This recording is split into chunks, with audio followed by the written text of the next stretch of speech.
It's a great joy for me to be with you this morning, to be invited to speak about that great mystery that you and I are the beloved sons and daughters of God.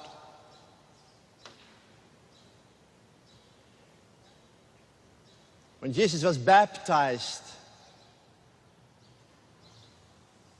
there was this voice that spoke to him. And that voice that said, "You are my beloved. On you my favor rests." And that is the voice that you and I have to hear too. Because Jesus came to let you know that you are as beloved as he is. And therefore the great challenge is to listen to that voice that calls you who you truly are, that calls you the beloved. And in this service, I would very much like you to be good listeners, to listen to the voice that calls you the beloved. That's what prayer is all about. It might be interesting for you to know this is just a play with words, but the word listening in Latin is audire. That's what that word means.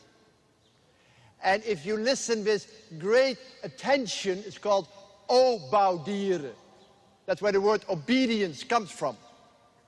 An obedient person is someone who can listen to the voice who calls him the beloved. And if you're deaf, you know the Latin word for deaf is surdus.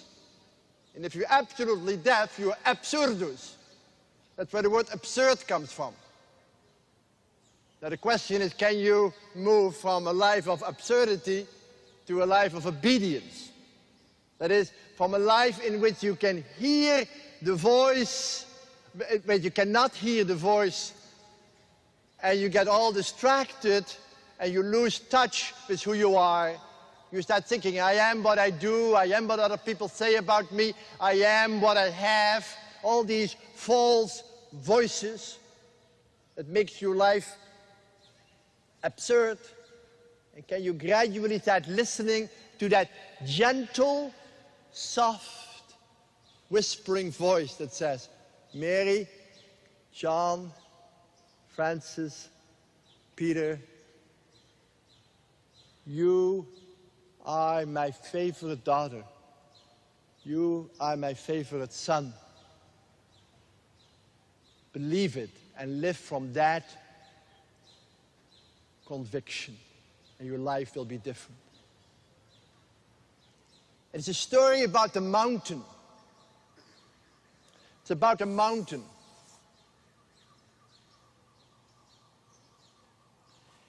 And Jesus went up to the mountain and spent the whole night in communion with God. In communion with God. Listening to the voice who calls him the beloved. And early in the morning he came down. And when he came down, he called his disciples and formed community. 12 apostles. He called them each by name. Peter and John and James and Andrew. You are my friends with whom I, the beloved, are forming community.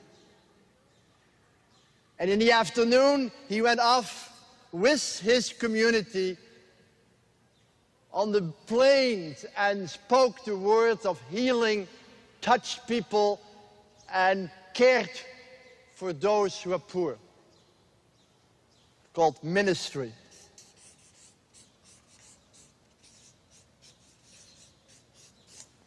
Communion, community, and ministry are the three disciplines to discover the voice that calls you the beloved. I tell you honestly, my life is usually very different. I want to do it by my own ministry. If it doesn't work, I call some people to help me out, and if that doesn't work, I start to pray. But Jesus starts to spend the night with God. And what are disciplines? Discipline is the human effort to create some open space where you can hear the voice speaking to you. And the world in which we live wants to fill up every place, want you to be occupied, and if you're not occupied, you are preoccupied.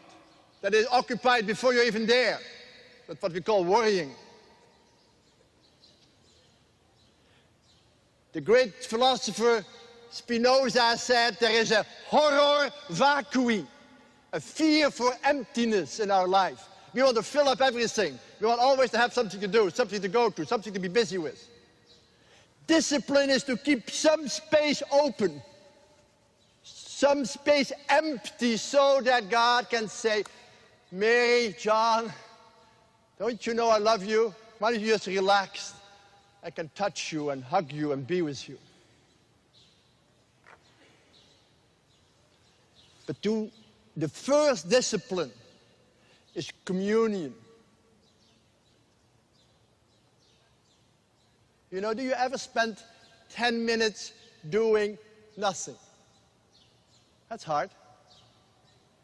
You're not listening to the radio, not watching television, not reading the paper, it's very hard to sit down on your chair and do nothing.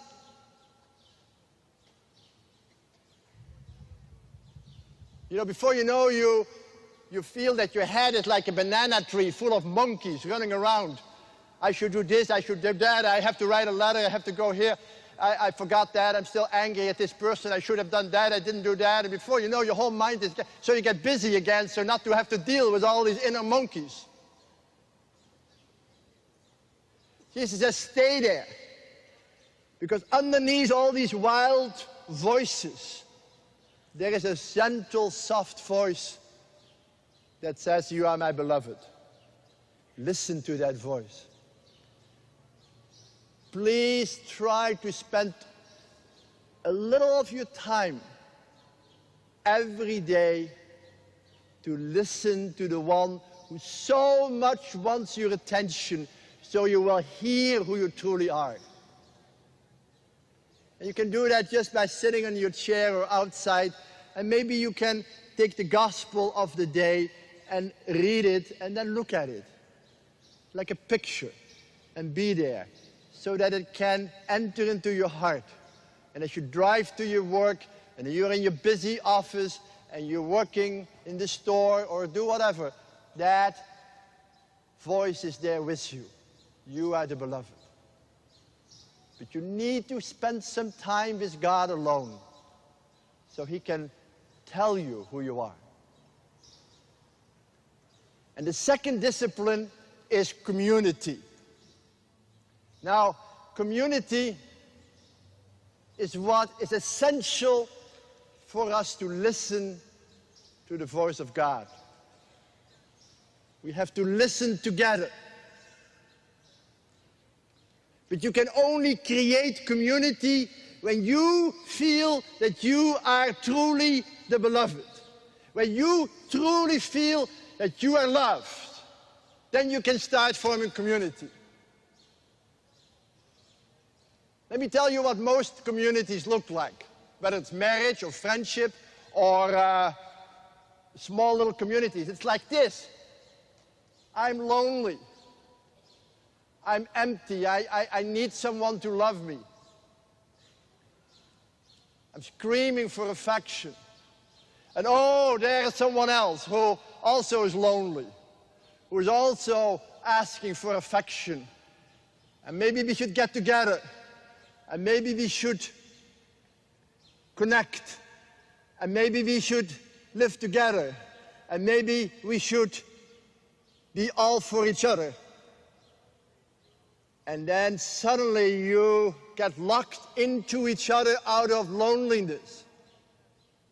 And after a while you said, but I'm still lonely. And you're not the one I hoped you to be. Because some things you don't understand. Maybe we should take a little distance. Maybe we should try again. Maybe a little distance and try again. That's what we call friction. And a lot of our relationships, when they are born out of our immense need for the solution of our inner anguish, become very possessive.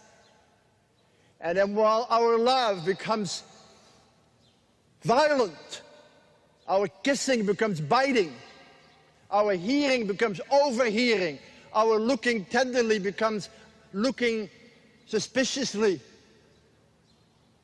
And before we know it, what we wanted to be an expression of love becomes an expression of violence and possessiveness. But when you truly believe that you are in communion, when you truly believe that there is a voice that calls you the beloved, you're not that, you're there. Alone, but not lonely. And there's another person there, alone, but not lonely. And two people can come together, each knowing about the voice of love, and forming home together. And the love that has spoken in me allows me to recognize the voice that has spoken in you. And we can love each other. And we can be very, very, very close. But we can also have some open space at times and leave each other some room and create a place where new life can be born, where new friendship can grow, where guests can be welcomed, where the child can be born. That is community. That is the discipline of community, that the voice of love that we have heard can be heard sounding in the other and calls us together to build home, to build family, to build community, to build a place of love. Community is not like a safe little home where you can just hide out for the world. Jesus calls the community together to be sent out into the world and to proclaim good news. He went to the poor, to the sick, to the dying, to the little ones. Oh, dear friends, I cannot tell you enough how the final voice that calls you the beloved comes from those you care for. That's a great mystery I want to tell you this morning. I'm living in a little community with people who are very, very, very handicapped. Some cannot walk, some cannot talk, some can do nothing.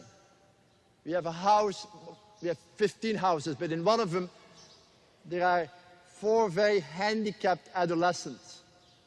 And we need at least 10 people to help them live. And they need us.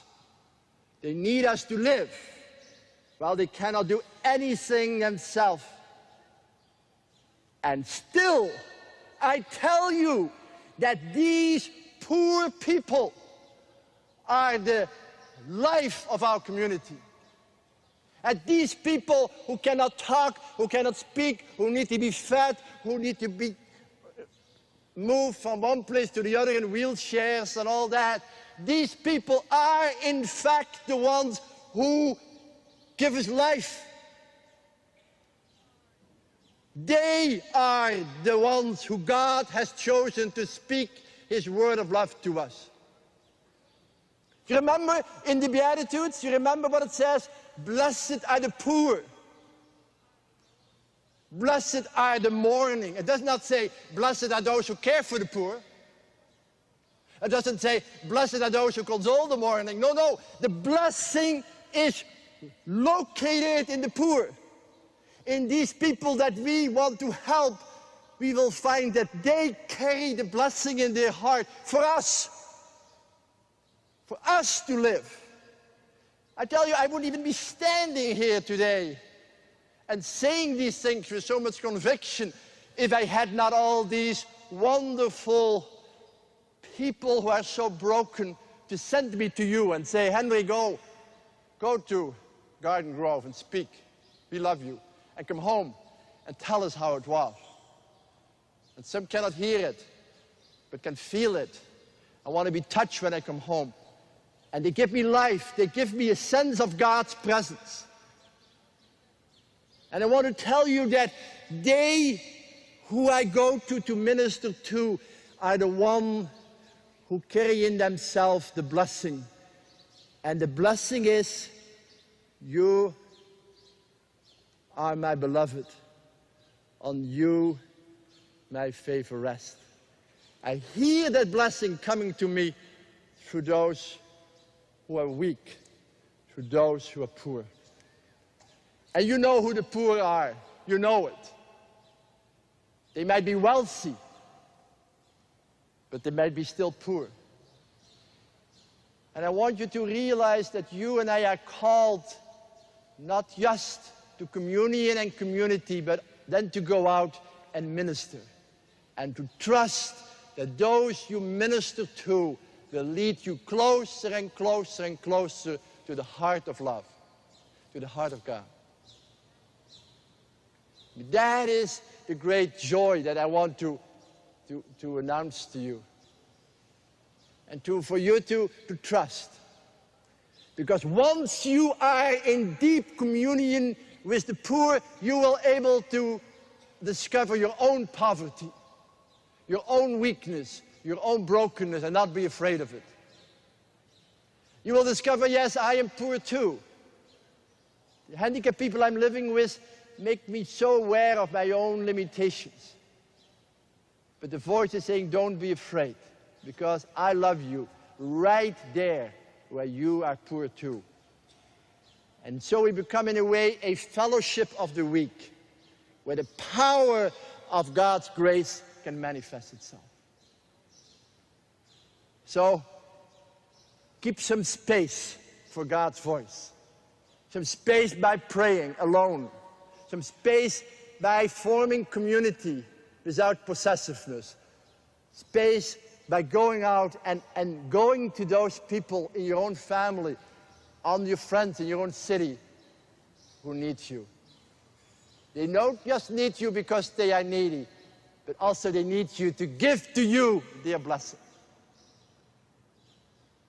And trust, dear friends, trust, trust, trust, that God really wants you to claim your truth, that you are the beloved sons and daughters of God.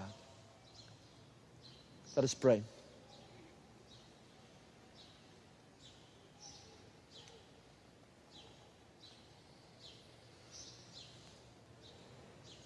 Oh God, you sent Jesus among us to become so weak and so vulnerable so that we could touch him, look at him, care for him.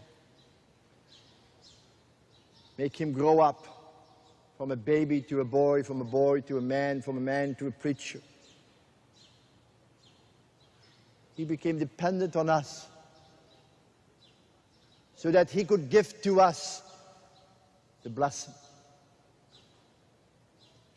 Help us today to welcome Jesus in our life, the Jesus who we meet in our own family, among our friends, in our cities, and truly believe that as we reach out, we will discover that Jesus is still among us, still smiles at us, and still give us his blessing.